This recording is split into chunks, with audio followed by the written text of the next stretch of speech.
السلام عليكم ورحمة الله تعالى وبركاته. ازيكم حبايبي؟ يا رب دايما تكونوا بخير. أعزائي طلبة وطالبات الصف الثاني الابتدائي، هناخد مع بعض النهاردة شرح درس وصفة عصير الليمون. وصفة عصير الليمون. عصير الليمون المكونات: ليمون، ماء، نعناع، مكعبات ثلج، سكر. نقول المكونات تاني: ليمون، ماء، نعناع، مكعبات ثلج وسكر. الطريقة: 1. الخطوة الأولى: نحضر الخلاط الكهربائي ونضيف الماء والسكر. نحضر الخلاط الكهربائي ونضيف الماء والسكر. 2. ثم نضع الليمون وورق النعناع الأخضر. ثم نضع الليمون وورق النعناع الأخضر. الخطوة الثالثة: بعد ذلك نضع مكعبات الثلج ونشغل الخلاط 3 دقائق. الجملة الرابعة أو الخطوة الرابعة: وأخيرا نصفي الخليط ونسكبه في كوب ونزينه بشريحة من الليمون. نوضح بقى كده مع بعض يا شطار. أول حاجة بعملها ساعة ما أجي أعمل عصير الليمون، أول حاجة بعملها إيه يا شطار؟ أحضر الخلاط وأحط فيه الماء والسكر. بعد كده أحط على الماء والسكر الليمون وورق النعناع الأخضر. بعديها بحط عليهم كلهم مكعبات التلج. يبقى أنا كده موجود في شفشق الخلاط موجود مية وسكر وليمون وورق النعناع. بعديها أشغل الخلاط كام دقيقة؟ 3 دقائق. نشغل الخلاط 3 دقائق. وبعد ما يتضرب خالص نصفي الخليط ونسكبه في كوب، نفرغه في كوباية ونزينه بشريحة من الليمون. يبقى دي كده وصفة لعصير الليمون. اقرأ الوصفة السابقة وناقش زملائك ثم أجب. يلا نحل كده مع بعض يا شطار. 1. نحضر الخلاط الكهربائي ونضيف الماء والسكر. نحضر الخلاط الكهربائي ونضيف الماء والسكر. عايزين نطلع من الجملة دي الأفعال والأسماء. أفعال كلمة نحضر، عرفنا منين إن هي فعل؟ نحط لها كده ألف ولام. ينفع أقول نحضر؟ طبعا ما ينفعش، يبقى كده نحضر فعل. ونفس الكلام مع كلمة نضيف. ينفع أقول نضيف؟ لا ما ينفعش، يبقى الأفعال في الجملة دي كلمة نحضر وكلمة نضيف.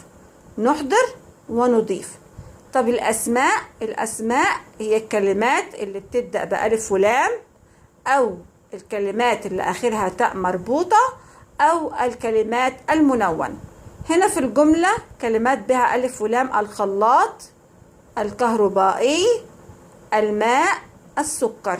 يبقى الأسماء الخلاط والكهربائي والماء والسكر. الجملة الثانية: ثم نضع الليمون وورق النعناع الأخضر.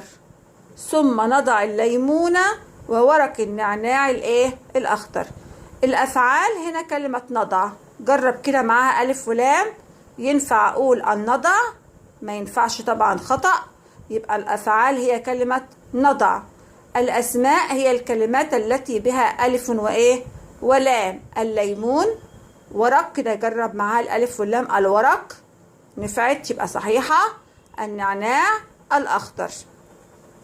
الجملة الثالثة: بعد ذلك نضع مكعبات الثلج ونشغل الخلاط لمدة 3 دقائق. الأفعال كلمة نضع، ما ينفعش أقول أن نضع. نشغل، ما ينفعش برضه أقول أن نشغل. يبقى الأفعال كلمة نضع وكلمة نشغل. أما الأسماء كلمة مكعبات، لأنها ينفع أحط لها ألف ولام، المكعبات. الثلج، الخلاط، مدة آخرها تاء مربوطة.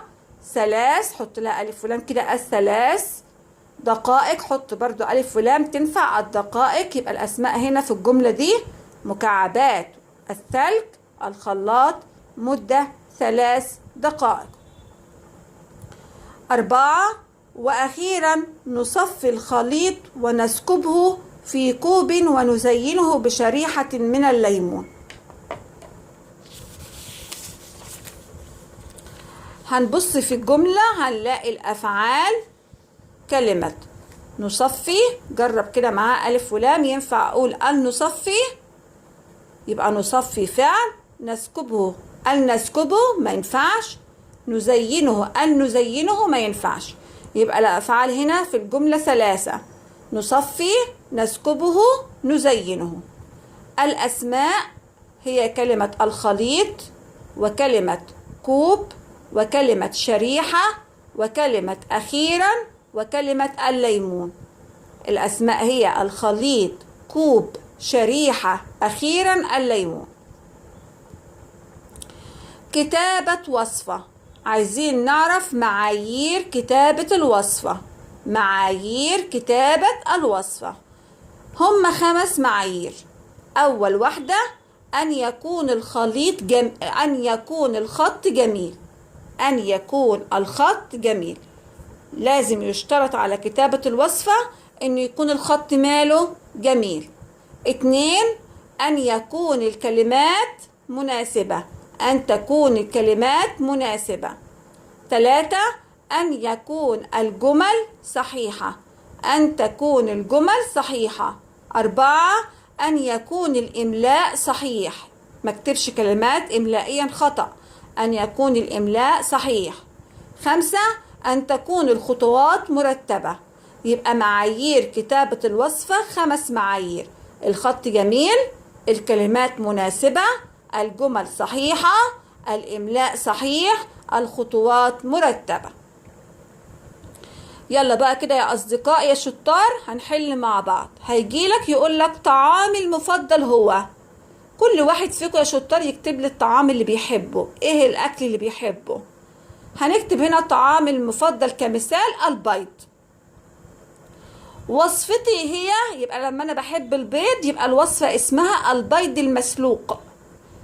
أنا بحب الإيه؟ البيض، يبقى الوصفة بتاعتي اسمها البيض المسلوق. مكونات الوصفة: بيض وماء وملح.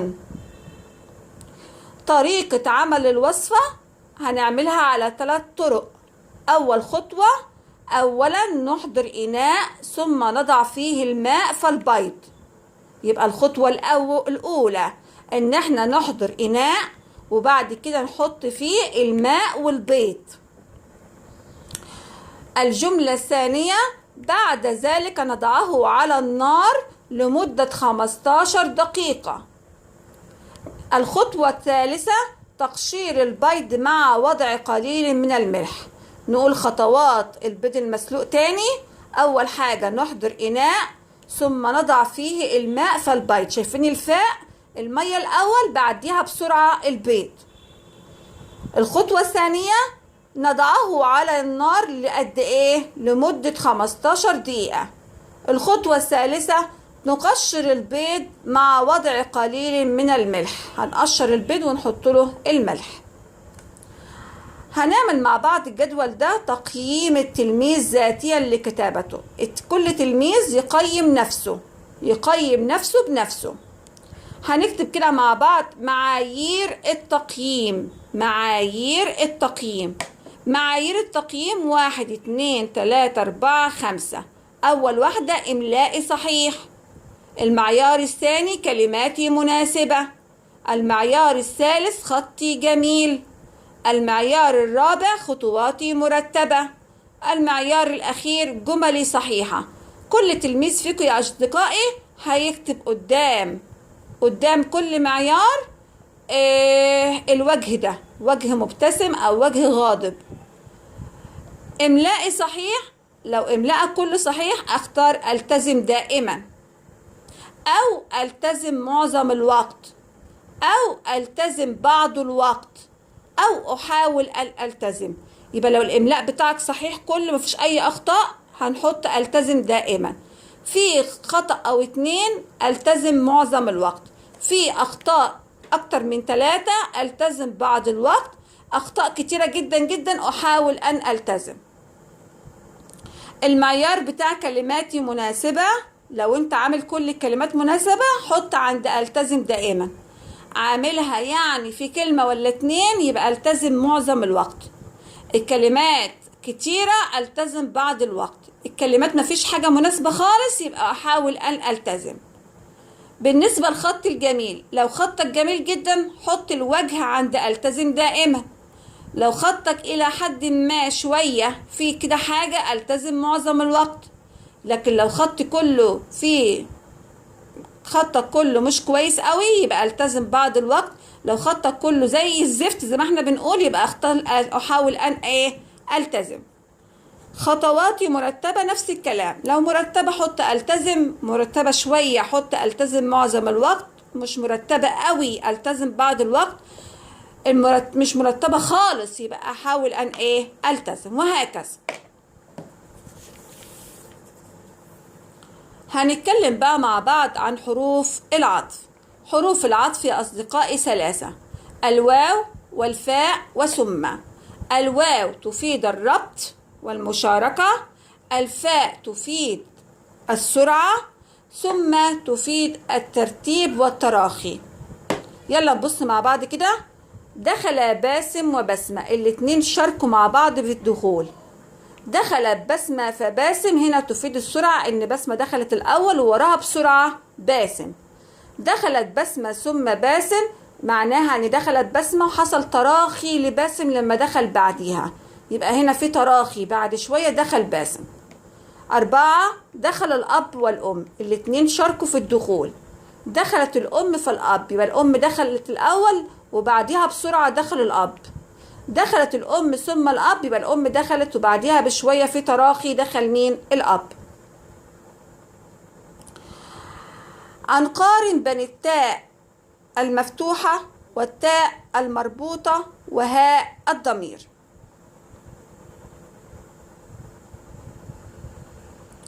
التاء المربوطة شجرة، مدرسة، حديقة. يبقى شجرة نونها كده يبقى ظهرت بالصوت شجرة، يبقى هنا تاء مربوطة. بنت، بنت، يبقى هنا التاء مفتوحة. وجوه اتنطقت هاء، وجوه نطقت هاء. يلا بقى كده معايا أصدقائي طريقة تحضير طبق السلطة. طريقة تحضير طبق السلطة. هنبدأ مع بعض باستعمال الكلمات التالية اللي أنا عاملاها باللون الأحمر. 1: في البداية غسل الخضروات بالماء. في البداية غسل الخضروات بالماء. 2: بعد ذلك تقطيع الخضروات. 3: ثم أضف الملح والليمون. 4: وأخيرا نقلب الخضروات جيدا. يبقى أنا استعملت كلمة في البداية وبعد ذلك وثم وأخيرا. يبقى أول خطوة بنعملها إن احنا بنغسل الخضروات اللي هي الطماطم والخيار والخس والجزر والفلفل. بعد ذلك بنقطع الخضروات إلى قطع صغيرة. بعد ذلك ثم أضيف الملح والليمون على الخضروات. آخر حاجة أقلب الخضروات، وبكده أكون عملت طبق السلطة. بكده أكون خلصت لكم النهاردة درس وصفة عصير الليمون وطريقة تحضير طبق السلطة، وأتمنى لكم دوام التوفيق والنجاح.